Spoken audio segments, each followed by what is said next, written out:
Sri Lanka has suspended sales of fuel for non-essential vehicles as it faces its worst economic crisis in decades. For the next 2 weeks, only buses, trains and vehicles used for medical services and transporting food will be allowed to fill up with fuel. Schools in urban areas have shut and officials have told the country's 22 million residents to work from home. Here now are the details of this and other stories making headlines across the globe. The South Asian nation is in talks over a bailout deal as it struggles to pay for imports such as food and fuel. On Monday, the government said it will ban private vehicles from buying petrol and diesel until 10th July. The cash-strapped country has also sent officials to the major energy producers Russia and Qatar in a bid to secure cheap oil supplies.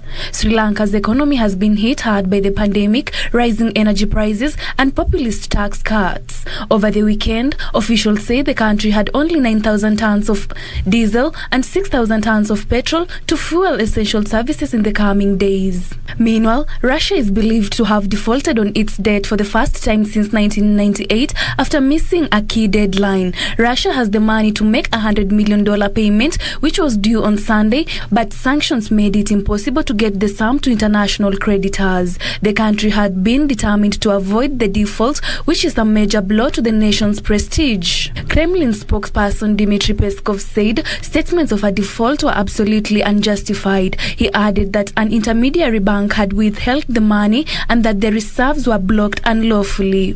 The White House said that Russia had defaulted on paying yields on its international bonds, crediting sanctions for effectively cutting Russia off the global financial system. Finally, oil prices rallied for a third day on Tuesday as major producers Saudi Arabia and the United Arab Emirates looked unlikely to be able to boost output significantly, while political unrest in Libya and Ecuador added to those supply concerns. US West Texas Intermediate crude futures rose $1.13 to $110.7 a barrel, extending at 1.8% gain in the previous session. Brent crude futures advanced $1.26 to $116.35 a barrel, adding to a 1.7% rise in the previous session. The United Arab Emirates and Saudi Arabia have been seen as the only two countries in the Organization of the Petroleum Exporting Countries with spare capacity available to make up for the lost Russian supply and a weak output from other member nations. Terry Njenga, Lunchtime News.